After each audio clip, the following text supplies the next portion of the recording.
Welcome to SSB Success. This is your host Krishna.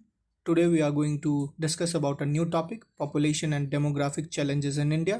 कि इस video में हम जानेंगे इंडिया के पॉपुलेशन और डेमोग्राफिक चैलेंजेस के बारे में, हमारे देश की जनसंख्या से जुड़ी समस्याएं, उनके पैटर्न और उस पर पॉलिसीज़ कैसे बनती हैं, इन सभी के बारे में।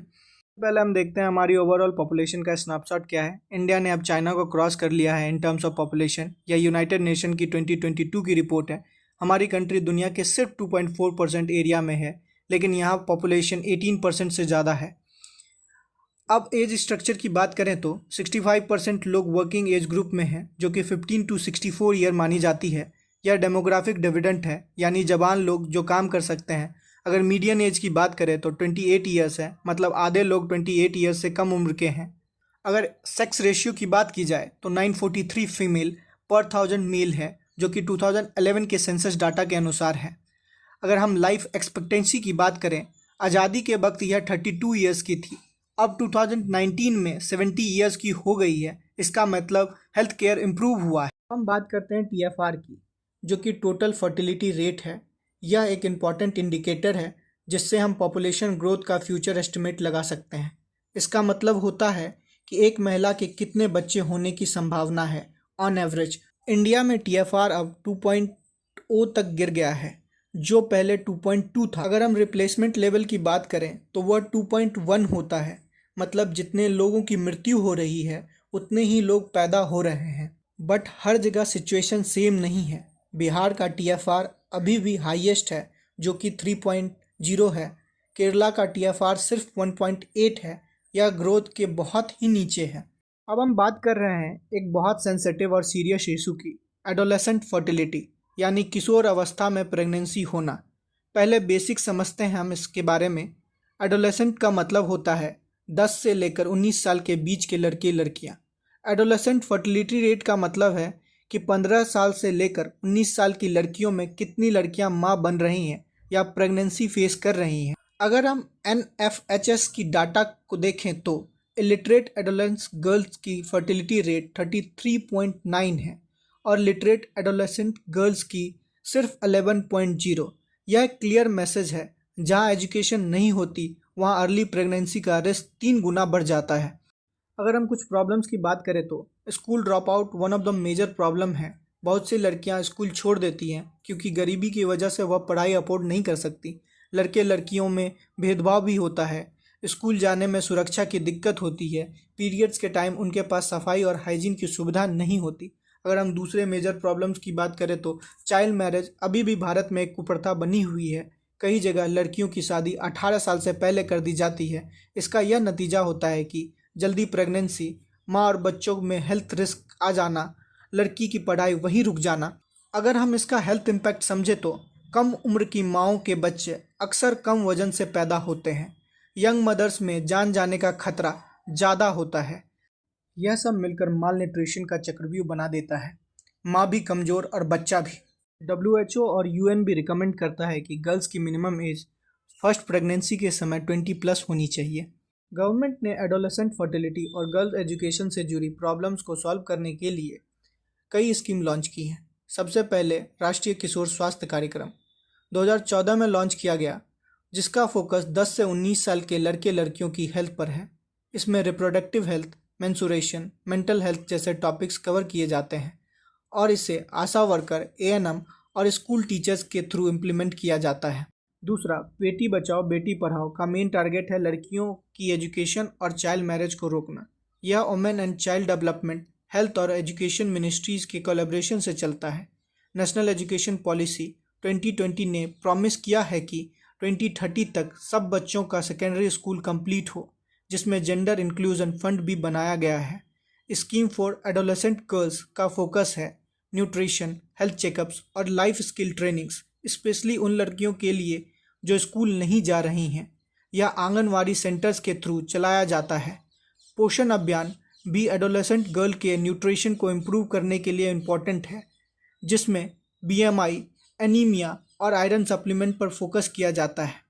आगे क्या किया जा सकता है? सबसे पहले मेंस्ट्रुअल हाइजीन मैनेजमेंट को हर स्कूल में इंश्योर करना होगा। सेकेंडरी स्कूल में लड़कियों के लिए सेपरेट टॉयलेट्स, हॉस्टल्स और बाइसिकल्स की सुविधा देनी होगी ताकि वह ड्रॉप आउट ना कर सकें। हेल्थ और एजुकेशन का इंटीग्रेशन जरूरी है, जैसे राष्ट्रीय किशोर स्वास्थ्य कार्यक्रम को स्कूल प्रोग्राम्स के साथ लिंक करना होगा। पेरेंट्स को भी इन्वॉल्व करना होगा via counselling sessions and awareness drives, specially through panchayat. और सबसे जरूरी, चाइल्ड मैरिज को रोकने के लिए काउंसलिंग और लीगल एक्शन का सही यूज करना होगा। आज भारत के पास यूथ की सबसे बड़ी ताकत है, लेकिन अगर उन्हें स्किल्स नहीं मिले तो वही स्ट्रेंथ एक चैलेंज बन जाएगी। 2023 के डेटा के मुताबिक देश में यूथ अनएम्प्लॉयमेंट 10% से ज़्यादा था, यानी हर 10 में से एक जवान के पास रोजगार नहीं था। इस समस्या का सॉल्यूशन है स्किल बेस्ड ट्रेनिंग और प्रैक्टिकल एक्सपोजर। प्रधानमंत्री कौशल विकास योजना जैसे स्किल डेवलपमेंट प्रोग्राम्स को ग्राउंड लेवल तक पहुंचाना होगा। साथ ही इलेक्ट्रीशियन, प्लम्बर, आईटी सपोर्ट जैसे वोकेशनल ट्रेनिंग और अप्रेंटिसशिप को प्रमोट करना जरूरी है। आज के डिजिटल युग में जॉब सर्च प्लेटफॉर्म जैसे लिंक्डइन, naukri.com और सरकारी रोजगार पोर्टल्स के इस्तेमाल पर भी बढ़ावा देना होगा। सबसे ज़रूरी, नेशनल एजुकेशन पॉलिसी 2020 के अंडर जो विज़न दिया गया है स्किल बेस्ड एजुकेशन और फ्लेक्सिबल लर्निंग का, उससे पूरे तरीके से इम्प्लीमेंट करना होगा, ताकि हमारे युवा सिर्फ डिग्री ही नहीं बल्कि एम्प्लॉयबिलिटी भी लेकर निकलें। क्या में आज भी लड़कियों को काम और सम्मान के पूरे मौके नहीं मिलते। 2023 में सेक्स रेशियो 106 लड़कों पर 100 लड़कियां ही थीं और सिर्फ 37% महिलाएं ही काम करती हैं। इस गैप को कम करने के लिए सरकार ने कुछ स्ट्रॉन्ग स्टेप्स लिए हैं, जैसे बेटी बचाओ बेटी पढ़ाओ, जिसका फोकस है लड़कियों की एजुकेशन और उनकी रक्षा। प्रधानमंत्री मातृ वंदना योजना के थ्रू प्रेग्नेंट वुमेन को फिनेंशियल सपोर्ट मिलता है। निर्भया फंड से महिलाओं के लिए सेफ ट्रांसपोर्ट, सीसीटीवी और हेल्पलाइन सर्विसेज बनाए गए हैं। अगर हम महिलाओं के लिए चाइल्ड केयर, सेफ ऑफिस और फ्लेक्सिबल जॉब ऑपरेशन बनाएं तो वह भी भरोसे के साथ काम कर पाएंगी। तभी हम जेंडर इक्वालिटी की तरफ आगे बढ़ सकते हैं। 2050 तक भारत के 20% लोग 60 साल से ज़्यादा के हो जाएंगे, लेकिन आज भी 78% बुजुर्गों के पास पेंशन नहीं है। रूरल एरियाज़ में हेल्थ सेंटर्स में डॉक्टर की कमी है, 83% में सर्जन नहीं है और 79% में फिजिशियन नहीं है। इस प्रॉब्लम के लिए सरकार कुछ स्टेप्स ले रही है। अटल पेंशन योजना से गरीब लोगों को मंथली पेंशन मिलती है। NPHCE के थ्रू बुजुर्गों के लिए अलग वार्ड्स और डॉक्टर की ट्रेनिंग हो रही है। सीनियर सिटीजन्स वेलफेयर फंड से उनकी मदद होती है जो अकेले हैं। सरकार एक digital system one nation one pension भी ला रही है, जिससे सबकी पेंशन एक जगह ट्रैक हो सके। हमें चाहिए कि यह सब सुविधाएं ग्राउंड लेवल तक सही से पहुंचे, ताकि बुजुर्गों का जीवन आसान हो सके। भारत में शहर तेजी से बढ़ रहे हैं। 2050 तक 53% लोग अर्बन एरियाज में रहेंगे, लेकिन अर्बनाइजेशन के साथ कुछ बड़े प्रॉब्लम्स भी आ रहे हैं, जैसे ट्रैफिक जैम, पॉल्यूशन, गंदगी और हीट वेव्स भी बढ़ने लगी है। इन चैलेंजेस को सॉल्व करने के लिए सरकार स्मार्ट सिटी मिशंस को चला रही हैं, जिसमें बेटर ट्रांसपोर्ट, क्लीन एनर्जी और डिजिटल प्लानिंग शामिल है।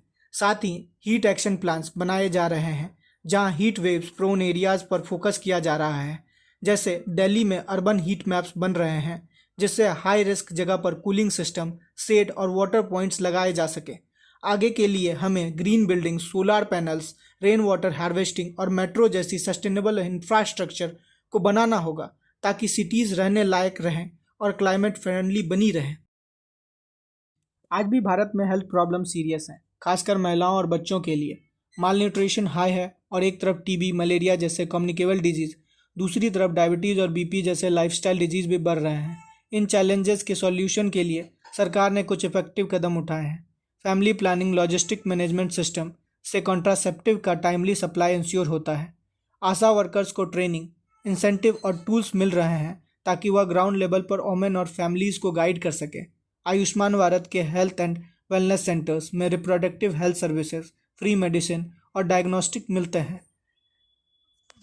मिशन इंद्रधनुष से बच्चों और प्रेग्नेंट वुमेन को फुल वैक्सीनेशन मिलती है। और एनीमिया मुक्त भारत का गोल है महिलाओं और किशोरियों में आयरन डेफिशिएंसी कम करना।